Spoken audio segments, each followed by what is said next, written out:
everyone.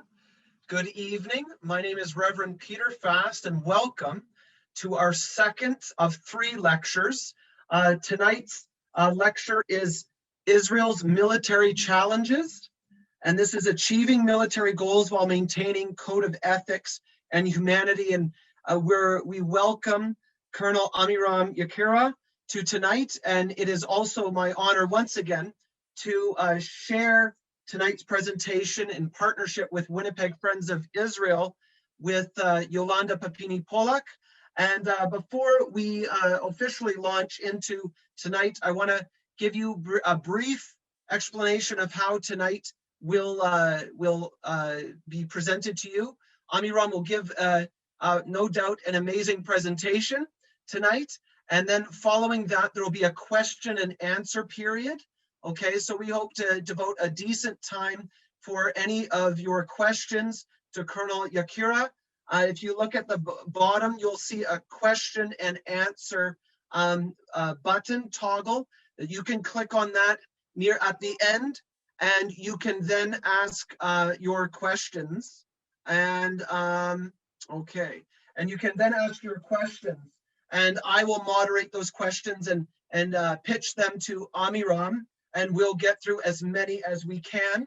The second housekeeping issue that I'd like to just clarify or make known to all of you is that all three of these lectures, last week's was the normalizing Jew hatred. We had Kasim Hafiz with Kufi, Christians United for Israel. So he presented last week, Amiram presents this week, and then we have another presentation on June 24th. All three lectures are being recorded and will be edited. And then what we're going to do is release them all at the same time to anybody that has registered, whether you've been on these calls, all three of them or not, you will get the chance to then review them. So we will make sure that you get them. So as I mentioned, my name is Reverend Peter Fast, and I am the National Director of Bridges for Peace Canada. I want to just share a little bit about Bridges for Peace for those of you who may be hearing about Bridges for Peace for the first time or didn't attend last week's lecture. Bridges for Peace, we are Christians supporting Israel and building relationships between Christians and Jews in Israel and around the world. So we have kind of two sides of the same coin. On one side, we work towards reaching out to the church, educating the church, resourcing the Christian community in the country of Canada, but we're also in 8 different nations around the world and internationally located in Jerusalem, where our headquarters is located. We connect with the Christian community to educate and resource them on the importance of Israel. This is on multiple different levels, both in the Bible, throughout post-biblical history, and right into the modern state of Israel. And so we have an incredible donor network, and we're a volunteer-driven organization as well. So in Israel, which is what all of our programs are there to support the needy of Israel, and you will see in a moment here a quick video. But our volunteers, and pre-COVID, they number between 60 and 70 Christian volunteers from about 15 different countries around the world, and they go to Israel for short-term, long-term volunteer opportunities to do and support our incredible programs there. So that's on the one hand of us reaching out into the Christian church to understand the roots of our faith, which are Hebraic in nature and the foundation of our Christian faith, but also to bring Christians and Jews together in unconditional love and respect and bringing our communities together. So on the other side of that coin, we exist to support the Jewish community in our nations. As I mentioned, we stand with the Jewish community in solidarity. We stand against all forms of anti-Semitism, but also our work in Israel, which is incredible work that we do. We're feeding over 22,000 needy Israelis every month, distributing about 60 tons of food. We work in schools with hundreds of children. We support proudly the Israeli Medical Corps, Magan David Adom, which is like the Red Cross ambulance medical service of Israel. We do home repairs. We've helped over 85,000 Jewish people make Aliyah, move to Israel, which is an amazing thing. And once they're in Israel, if they have needs, because many of them coming from the former Soviet Union or other nations, and even coming out of poverty, many of them need continued support. And so we are privileged to do that. And so we'll take on hundreds of families per month for a year sponsorship. So it really is the joy and pleasure of my life to devote my time and my career and my energy and my passion to standing with the nation of Israel, the people of Israel, standing with the Jewish community in the diaspora. And it is just such a pleasure to welcome Amiram tonight and to once again partner with Yolanda. So I invite you right now to just sit back and watch this short video before Yolanda then introduces herself. Bridges for Peace. Christians supporting Israel and building relationships between Christians and Jews in Israel and around the world. Bridges for Peace, 50 years of blessing Israel and the church through compassion and revelation. Compassion. Feeding Israel's hungry. Caring for Israel's needy. Repairing homes. Giving hope to children in poverty. Helping the Jewish people return to their ancient homeland. Assuredly, I say to you, inasmuch as you did it to one of the least of these my brethren, you did it to me. Revelation, bringing the Bible to life in its ancient context, revealing the truth of Israel's prophetic significance, telling the story of Israel's miraculous rebirth, connecting Christians and the Jewish people through a grassroots global team of Christian representatives. For God's instruction shall go forth from Zion, the word of the Lord from Jerusalem. Bridges for Peace, a Matthew 25 ministry dedicated to supporting the nation of Israel and bridging the centuries-old gap between Christians and Jews. Bridges for Peace, your Israel connection.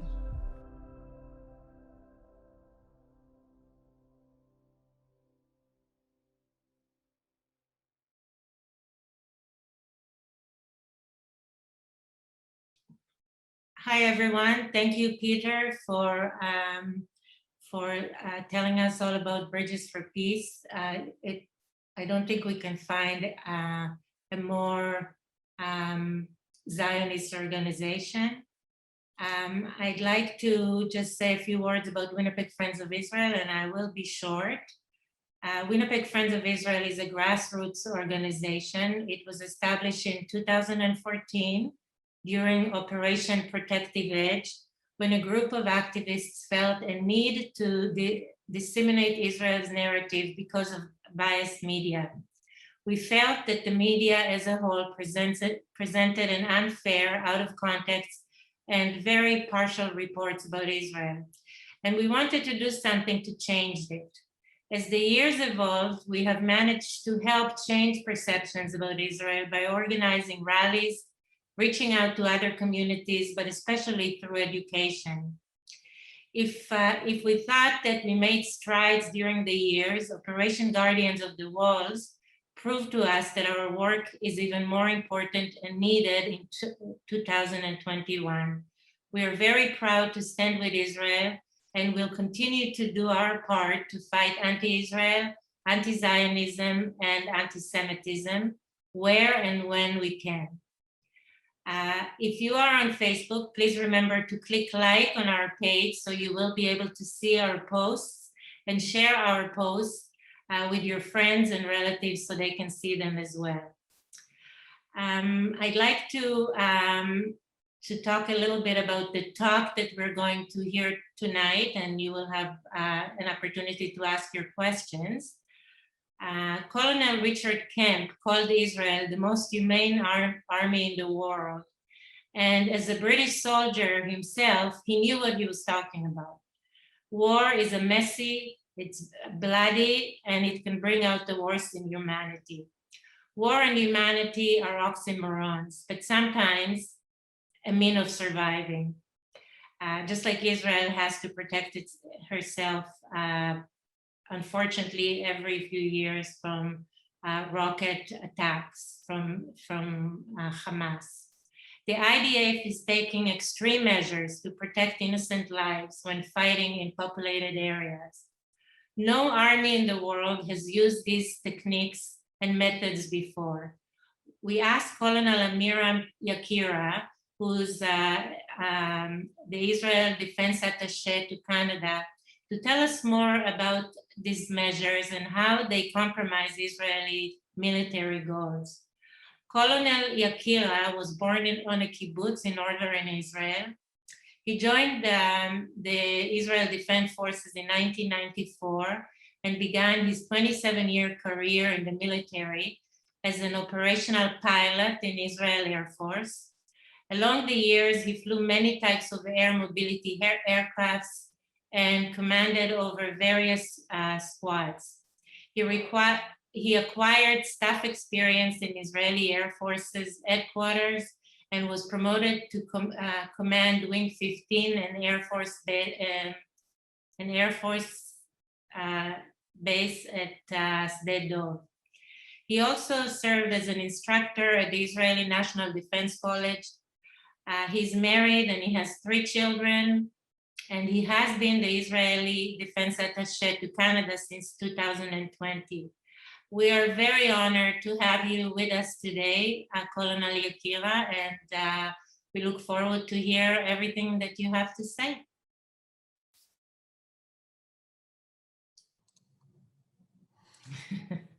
Good evening. Thank you very much, Yolanda, and thank you very much to Reverend Peter Fast. And to everybody, I would like to thank you for inviting me and to thank you for your support to Israel through all the years, and especially in the past Operation Gardens of the World. I would like to share my presentation.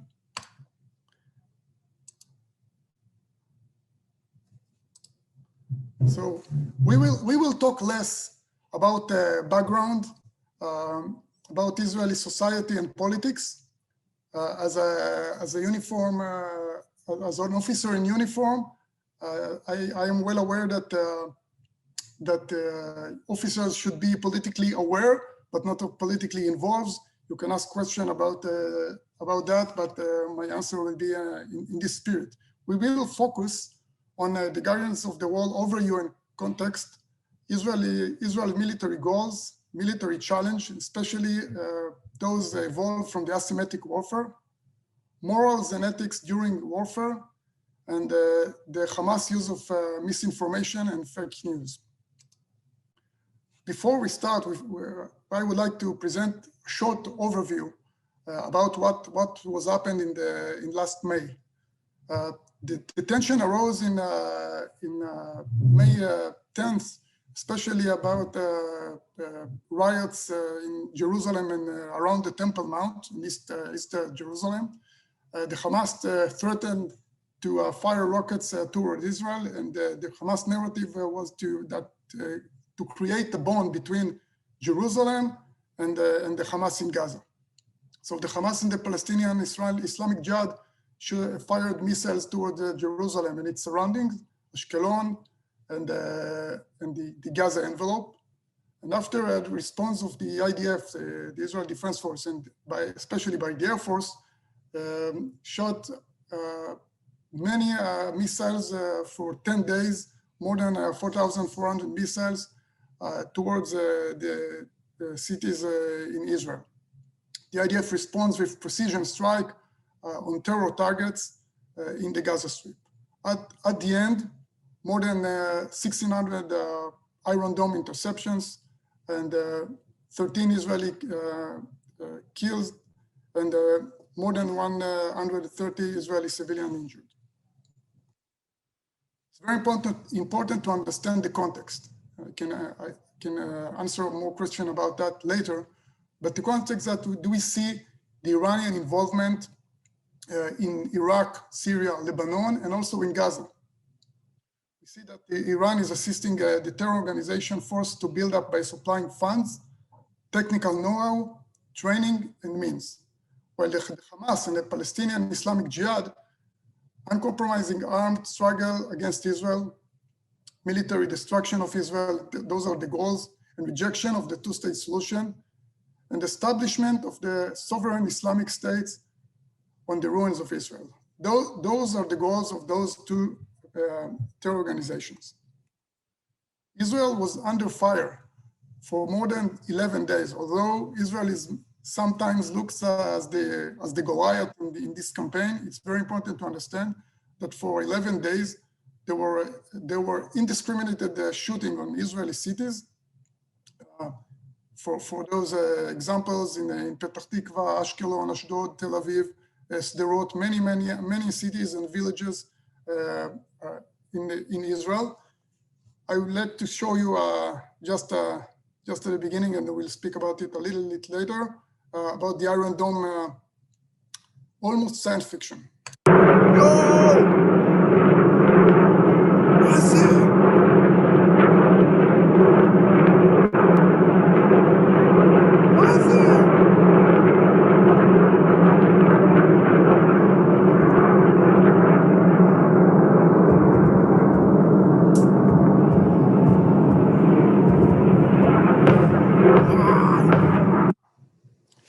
This is one of the nights in the middle of the nights in the center of Israel, Tel Aviv and its surroundings.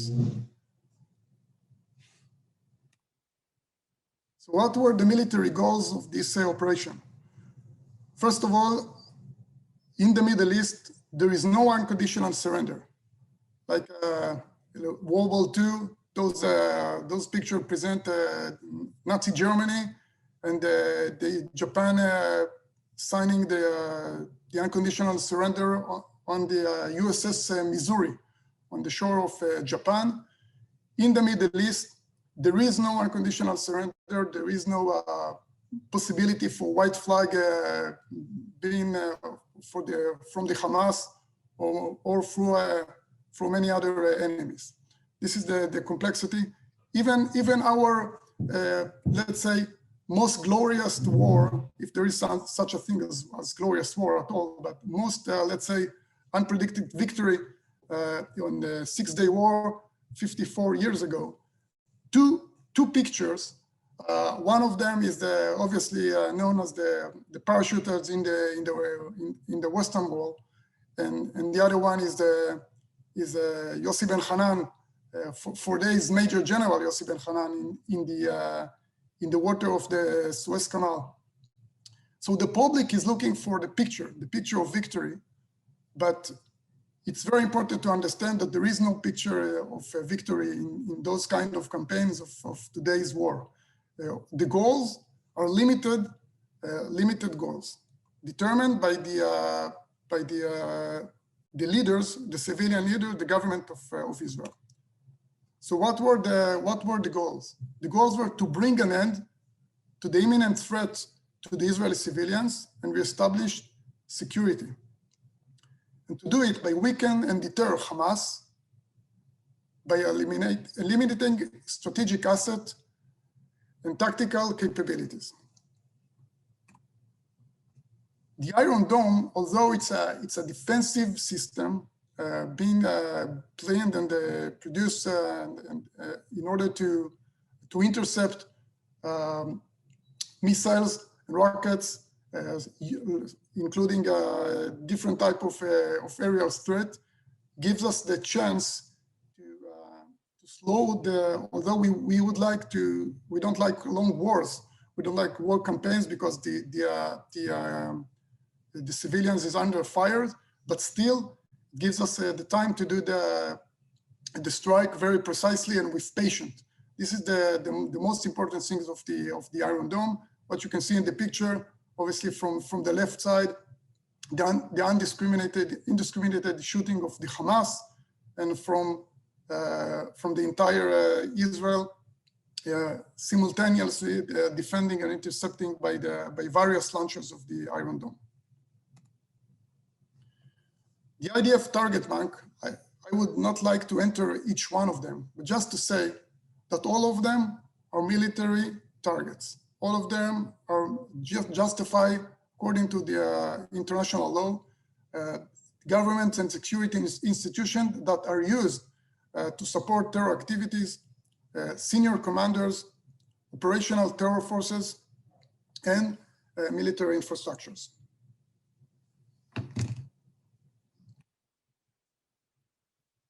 IDF strike on the Hamas, what we call the Metro Tunnel. I don't like this name. Obviously, it's a slang. It's not a metro. There is no train over there. It's just hundreds of kilometers of underground city used especially to support the Hamas capabilities, including what you can see in the left side, the launchers, the missiles, and many other terror capabilities. It had been struck very precisely by the Israeli Air Force. And sometimes you can see that, like in those pictures, you can see that the whole street was collapsing inside those tunnels. So those tunnels are related directly to the threats on Israeli civilians. UNRWA, the United Nations Organization for Support of the Relief and the Works Agency for Palestinian Refugees, although we have many, let's say, there are a lot of Israel critics about the way that UNRWA support the Palestinians and the fact that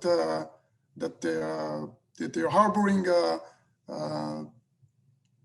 in their own facilities, the Hamas is building these infrastructures.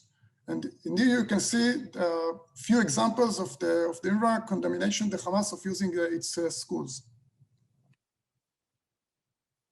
Hamas used its people as human shields, and shooting from inside civilians, population area. For example,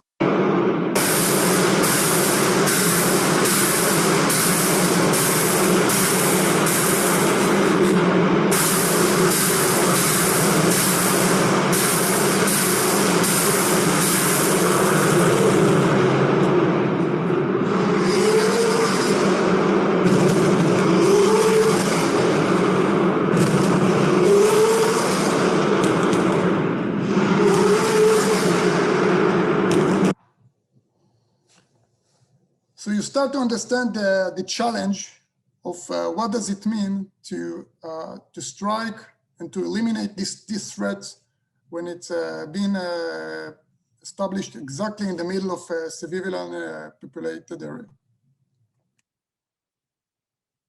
I want to speak about the Hamas, about the Al-Jala building. Al-Jala building was a terror infrastructure that also harbored the Al Jazeera and the Associated Press facilities. But it was used by the Hamas military intelligence, research and development unit, and electronic warfare. Especially now it's already been published that one of them system that was prepared by the Hamas over there used to be or planned to be to arm the Iron Dome. So imagine yourself what impact could it be towards the Israeli defense if that could have been employed in the campaign. The IDF struck this building on May 15th, not before evacuate all the people from the building. There was no casualty, no one casualty in those building strikes. And now, after the campaign ended in June 7th, you can see the ambassador Erdan, the Israeli ambassador to United States and the UN, went to speak to the president of the Associated Press and to report about exactly what was in those buildings. So Israel tried to compensate between the fact that we need to arm and to eliminate the terror organization units, and the fact that those units are inside populated area. But Israel is still committed to the freedom of press and the freedom and the safety of all the journalists. So the morals and ethics during warfare. I would argue that the moral and ethics conduct during warfare is the core of the military profession. This is what is being taught by the commanders, by the leaders, to all the soldiers, officers in the IDF, and definitely in the Air Force from the very first beginning of their career.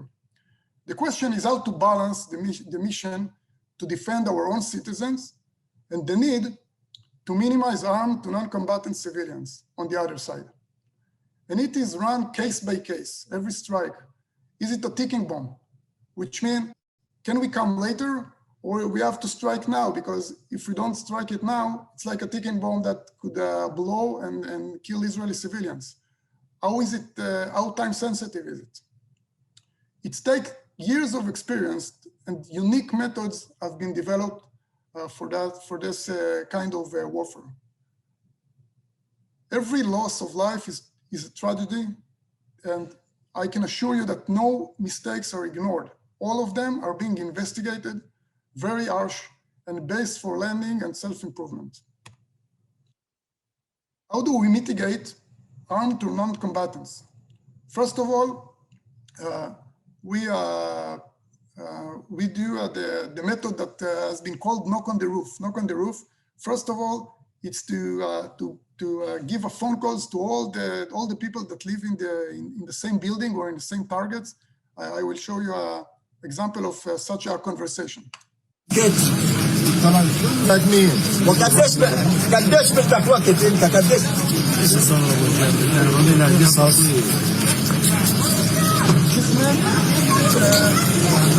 أقل شي ساعتين ثلاثة ما يجيش حد، يعني أروح عند البرج ما خليش حد يجي.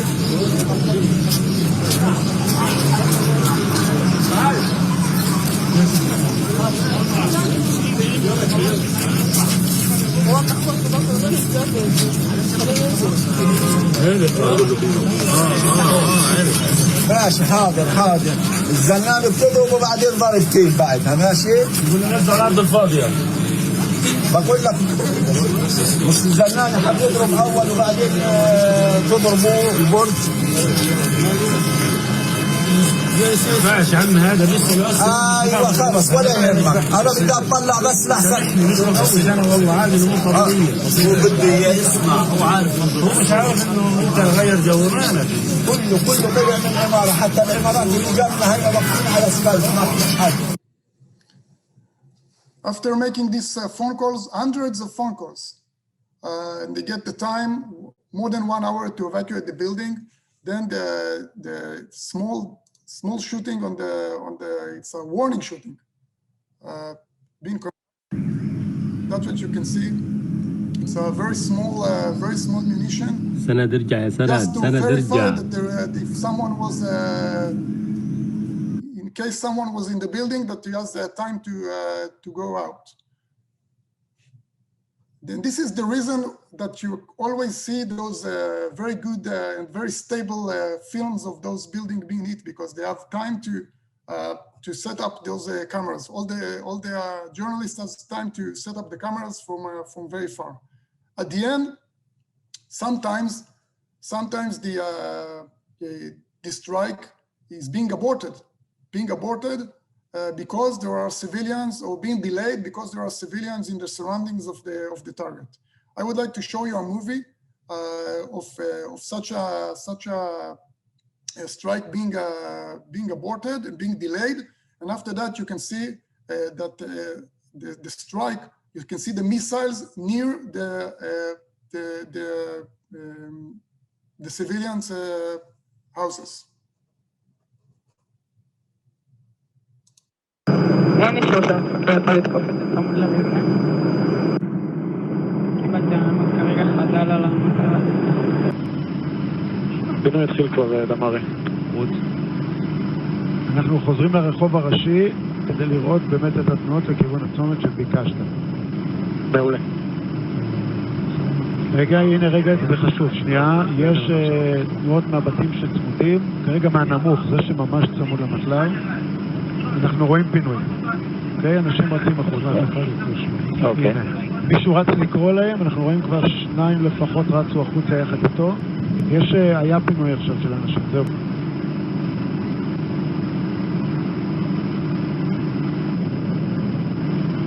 יש מטלר למטה, אני רואה את המטלר מברת, נמצא פה, רואים 2 שורות כאלה. בשד. אז האם שם פיצוצי משנה רציניים, נכון דמרי? נכון מאוד.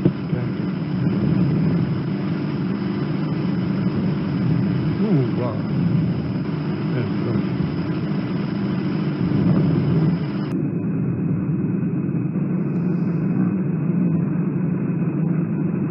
זה רק מראה, ממחיש את הנזק האדיר שהדברים האלה עושים.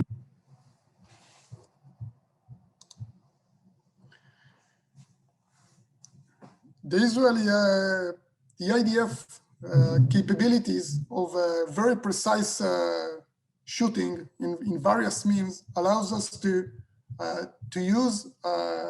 allows us a careful use of power, and there is no need to take down a building. There is no appetite for that. So sometimes, if the terror infrastructure is concentrated just in one floor.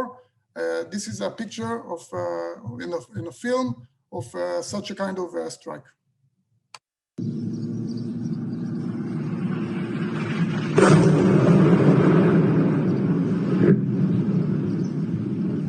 The very stable picture and film is also a demonstration of how people knew that this strike should come because they were warned about that. So what does it mean? How do we create careful use of power? First of all, the target choosing and approval is a very, very systematic process based on intelligence and research and many details that need to be planned. What is the surrounding of the targets? If it's in a populated area, what is the population habits? If it's schools, those schools are occupied at the day, but what happened in the night? Is it the hour sensitive? What is the best way to strike at the best direction? We use the smallest necessary damage to achieve the impact we need. If it's a room, if it's just in one room, no need to take out all the floor. If it's just one floor, we can save the building. And this determines the method of the munition that being chosen. How accurate can we be? And what if a bomb hits to the other building nearby? So this is the calculation and the risk that need to be taken care of. I can tell you that there are legal consultants during the approval of every pre-planned targets to see that all the targets, all the strikes are according to the international law. At the end, in the Israeli Air Force, the leader, which means the commander of the aircraft, has the full authority to abort, even if it's just a lieutenant or a captain, and not necessarily a colonel like myself or brigadier general. If you think you're in the air and you think that a non-combatant could be injured, it's your authority, and you have the full authority to abort the strike. At the end, the careful process is time-consuming because every strike needs to be watched with intelligence and surveillance system, and it takes time. This is another film represent how strikes is being cancelled because of civilian nearby. לא כי יש פה ילדים. יש פה ילדים, הם זזים מהר, זה לא ילדים? יש פה ילדים כנראה, אנחנו עוצרים את זה. נכון? יש פה אחד גדול וכמה קטנים. אנחנו חושדים בילדים ואנחנו לא נלך על זה, אני חושב שהם ילדים. לא כי נקבו ילדים, הם זזים מהר, זה לא...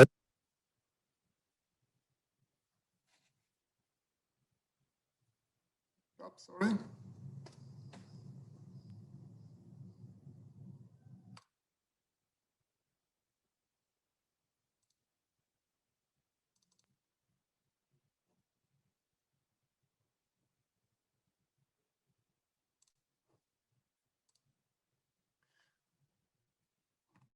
Okay.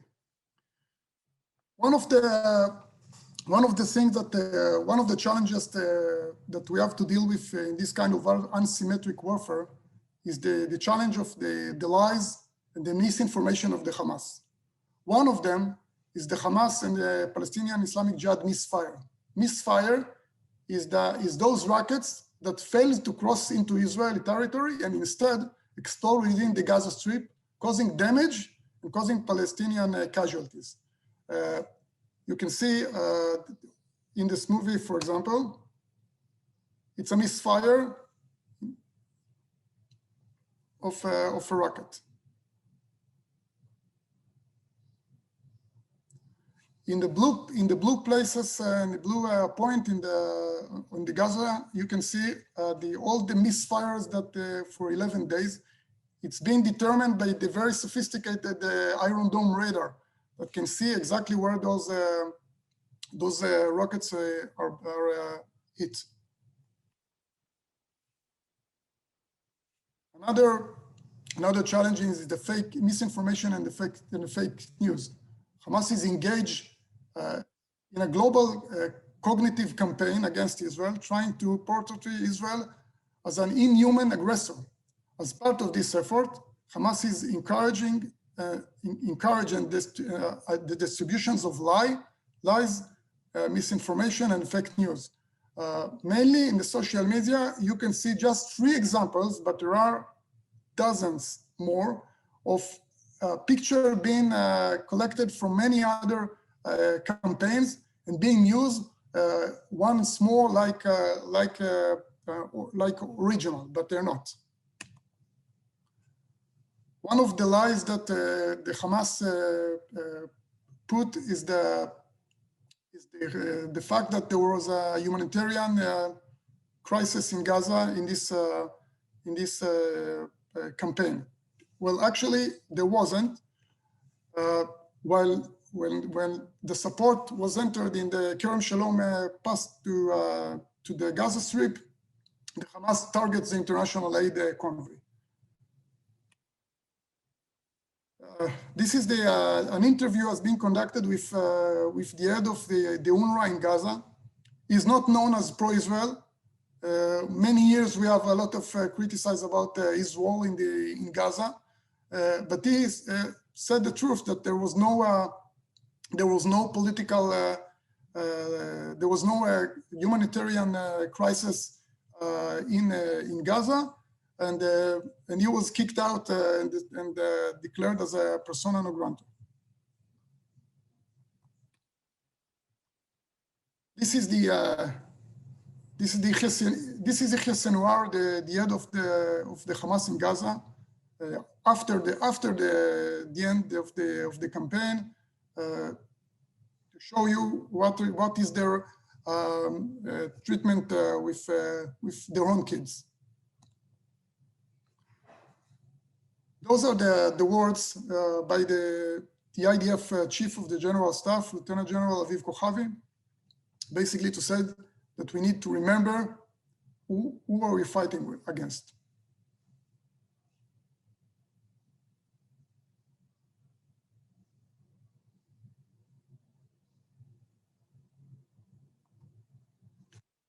So to sum up,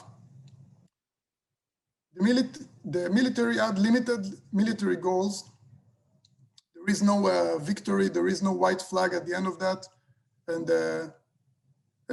the solution to the Palestinian-Israeli conflict is a political solution. It's not a military. The asymmetric warfare challenges, we discussed about that.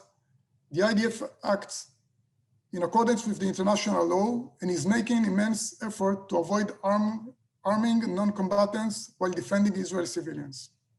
While Hamas is firing missiles from and to densely populated area, uses their own people as a human shields, and committed double war crime. Moral and ethics during warfare are the core of the military profession, and Hamas's misinformation and fake news versus the IDF commitment to the truth. This is what we were talking about, and I would like to accept any question. Thank you. Thank you, Amiram. Thank you. That was excellent and very informative. We do have some questions, and I will read them out in the order that they've come, and you can give your answers. So the first question is from Phil, and he says, next time, how can Israel finish off Hamas before the world pressures for ceasefire, allowing Hamas to reload Iranian rockets? I wish I had a good answer for that. I can assure you that the IDF is now make a debrief and investigation of all the campaigns and the lessons learned in order to make the next campaign as shorter as possible. And we are fighting, obviously, the fight is also because they need to be short because Israeli civilians are under fire, but also because we have limited international support and let's say credit. The patient in the especially in the Western world, there is no so much patient for any kind of violence. And the excuse of the fact that there are Israeli civilians under fire, it's sometimes not good excuse for some of the Western world, especially. So, right. Another question from Ed. He asks two questions. The first one relates to Hezbollah. He says, Hezbollah has many, many more rockets, more powerful rockets and more dangerous rockets than Hamas, and Hezbollah has placed the rockets among civilians. Given the much greater threat to Israel, it won't have time to do rooftop taps or text messages warning people to leave as it did in Gaza. Israel bashers will cry war crimes, crimes against humanity, and violation of international law. Should Israel be doing more to prepare the world regarding Hezbollah's human shield strategy? Yes, thanks for Ed for asking this question and to remind me to speak a little bit about Hezbollah. You're 100% right. Hezbollah has 10 times the amount of missiles and the threat than Hamas. And then in the campaign in Lebanon, I hope there is no one, but should occur, will be much more violent to both sides, but especially to Lebanon, than in Gaza. There is no time for roof knocking and warning. It will be let's say the violence and the destruction that Lebanon as a sovereign state will suffer because it harboring Hezbollah is expected to be immense. No time for a slow campaign. We know that many civilians in southern Lebanon and all around Lebanon harboring rockets, and those rockets will be attacked without warning. Not to think that one can copy the campaign from Gaza to southern Lebanon. We do every diplomatic preparation to convince that every shooting from Lebanon is an attack from Lebanon towards Israel, and the Lebanon government should be held accountable for that. Mm-hmm. Ed's follow-up question says, it has been said that Israel cannot destroy Hamas, but only weaken it because destroying Hamas would mean Israel has to go in and rule Gaza, which it does not want to do. Would you say that that is an accurate description of the situation? Yes, this is pretty much accurate. Militarily, the Israeli military, the IDF can conquer Gaza very fast. and then to clean it, it will take a few months. It's not to go door by door. It will take a few months. Obviously, many casualties, many international uprising, but can be done militarily. It's very important to understand that military, this kind can be done. But then what next? Then you have to stay there, because the minute you go out, those terror organizations come once more. We don't want to be in Gaza. We left Gaza in 2005. We don't like what we got there. But this is what I meant when I meant that those are limited goals. Those are limited operational goals until there is a political solution. This is unfortunately every few years we'll come up with another round. The military goal is to postpone the next war as far as we can. Okay. Colonel Jakira, there's another question. So Sonora asks, can you explain how the Iron Dome works? Yeah. So first of all, this is one of the secret. Let's say the Iron Dome is maybe the jewel in the crown of the Israeli industry, and it's very technologically it's a miracle. So I cannot explain. I don't know, but I can tell you that it's very precise, and not every missile is being intercepted, because those that are being anticipated to fall in open area are not being intercepted. The missiles that are being intercepted are just those who supposed to hit, who are detected as like supposed to hit civilian areas or strategic infrastructures. But it's very, very precise and accurate system. Okay. Another question from Rosalie. Now, I'm assuming that she's her question comes from those fake news images that you showed of the horrific images of children that had died or been injured in other conflicts and then being used as propaganda tools and relabeled as, oh, this has happened in Gaza. She says, how come these images don't get shared with mainstream media, or do they? Oh, I wish I would. I don't know, but I mean, I don't know especially this. I don't know especially to answer on these three pictures that has been presented. Okay. I can share you that Israel tried to launch the campaign exactly of the explanation, asbara. In Hebrew, it's called asbara, which is, and it's sometimes because we are committed to the truth, so we are not we are not running fast enough. I mean, where an horrible picture is being presented, and you don't know where it came from, because it's from Yemen or from Iraq 10 years ago. I mean, it's already in the news. Now you start to dig and to look for the truth, and 5 days later or 4 days later, you find the truth while the damage has been created already. So this is a challenge. I hope that next time we'll do it better, but it's a very difficult challenge to win the Western, the media, social networks and the public media. Yeah, and the social media, right? Somebody releases a picture like Definitely. that, so, and it takes you 5 days. That could be hundreds of thousands of shares by then. Imagine yourself that those journalists that I told that we are committed to the truth and committed to the security of those journalists, and those journalists are committed as well for the truth and for integrity.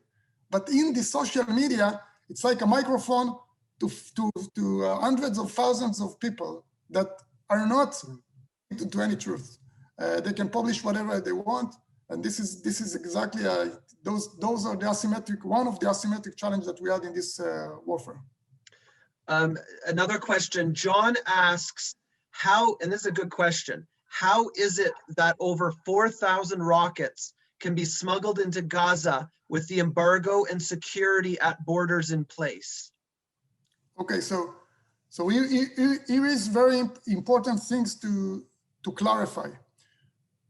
Most of those rockets are being produced in Gaza. Years ago,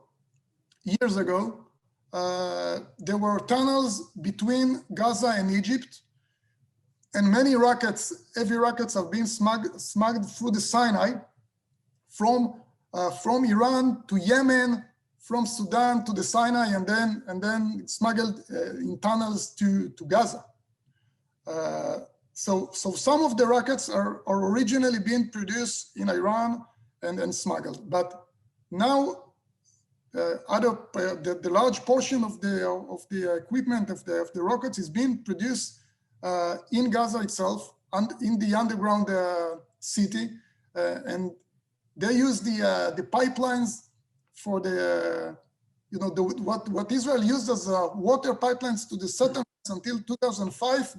They cut the steel and then prepared those rockets from those pipelines, and the fuel for those rockets is the materials that being used in agriculture, many kinds of minerals. So how can you cannot limit the salt or different kind of salt enter Gaza? This is a challenge. Instead of using the money and the agriculture to grow to make the desert bloom, they put it into rockets. And instead of using the cement to build hospitals and building for good infrastructures, they're using the cement for building the tunnels. So this is about it. Bernie asks, and this is all something I've always speculated about. So Bernie asks, when the IDF phones people, how do you know who's home and that you've reached everyone in a building? So, yeah, let's say that we have the intelligence to know. It's not a secret that the cellular that can be detected, that you know where the cellulars are, and like said before, if someone is without his cellular and he's asleep, then you get the small missiles to warn him, which say that we are not counting only on the phone calls, right? There is a small munition that doesn't do any harm, but a lot of noise before the building is being hit by live munition. Okay.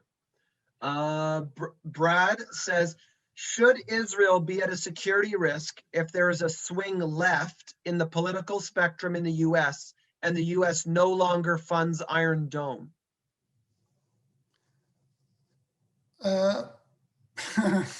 This is it's a question that borders with the political issue that I didn't want to enter, but I would say that that the Iron Dome is crucial to Israel's security.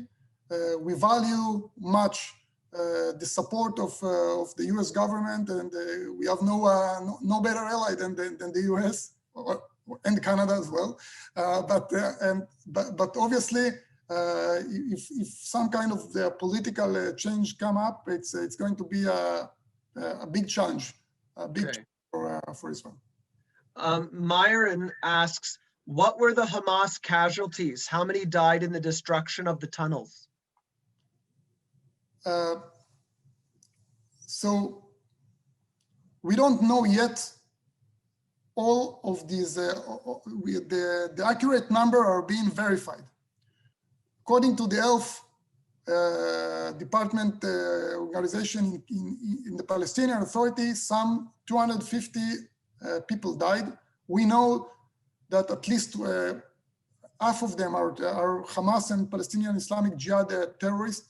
There are pretty much half of them are considered to be civilian or non-combatant. This is the numbers, and there are, let's say, that people that were involved, but we are not sure yet what was the type of the involvement. For example, if we know that because of the intelligence, we know that in one apartment there are five terrorists, and we hit that apartment, and we understand later on that there were 7. 2 of them, we didn't know exactly who they are. Now we understand that they are involved. There is no chance that they are involved, then they are not involved. But this is the gray area that need to be clarified, and it will be clarified eventually.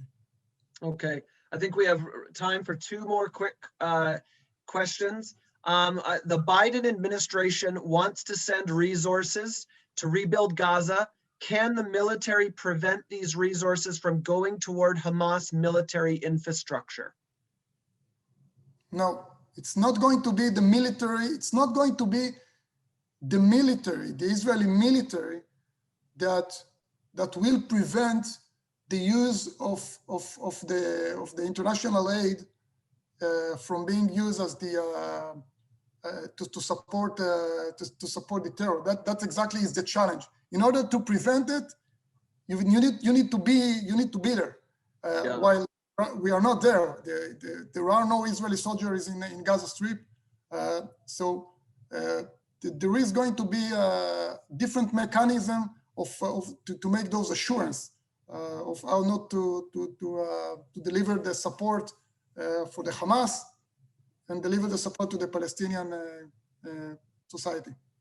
Okay, short answer if you can here, Colonel. From Sonora, did the Israeli army achieve its goals in this war?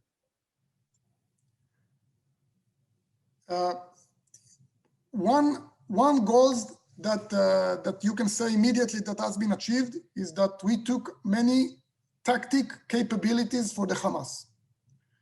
The other goal, which relate to the peace and security, so far, a few days after, it has been achieved, and deterrence, whether Hamas is being deterred or not, it needs to be examined a few years from now.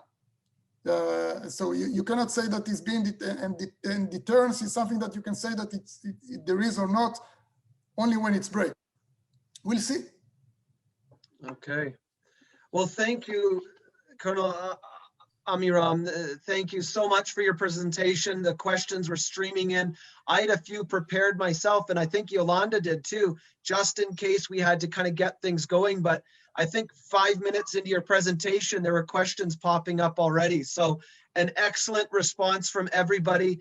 Thank you, everybody. Thank you, Colonel Jakira, as well, for lecturing and presenting, answering these questions. We are concerned with Israel. We love Israel. And the first line of defense is the IDF. And so to get the picture of what's happening straight from you as well is such a valuable thing, because it's very difficult when you try to put the picture together, as you've hinted at, with CNN or Reuters or social media. And so to hear from the military attaché to Canada from Israel is just a treat. And I just thank you. Yolanda, do you have a few words you would like to also add? Yeah, sure. I would like to thank you for this brilliant presentation. I think things are a lot more clear, and I saw that people had more questions. Maybe I will be able to send them to you later on. And if you have time, you could answer, and I can send the answer to some of the people that did not get the answer. I want to thank you again for your service, and for, we are not, we know that without the Israeli army, there is no Israel. And we want to thank you for your service and for everything that you did. And of course, for coming to speak to us. And I also want to thank my friends, Zev and Minda in Ottawa, that made that connection with you. Thank you. And yeah, that's about it. And I just want to remind everyone that we have an event on the 20th. It's a Sunday, the 20th of of June, and it's Bridges for Peace chose not to get involved with it. But if you want to register, I can send you a link. We're going to have a conversation with Emily Rose. She is the Middle East correspondent of I-24 in Israel. She's a former Winnipegger and a great person to ask questions about Operation Guardian of the Walls and what she saw and what her opinions are. So we hope you can join us on the 20th for another presentation. And then one more event that Bridges for Peace is part of with Winnipeg Friends of Israel is going to be on June 24th at 7 p.m. It's called Exposing Media Prejudice Against Israel, and we're going to have presenter Mike Fiegelman with honest reporting. And so we highly recommend everyone to attend that one as well, and that will complete these 3 lectures. So thank you once again, Colonel Jakira. Thank you, Yolanda. It's a blessing. And have a good night and shalom, everyone. Shalom. Good night. Good night. Bye-bye.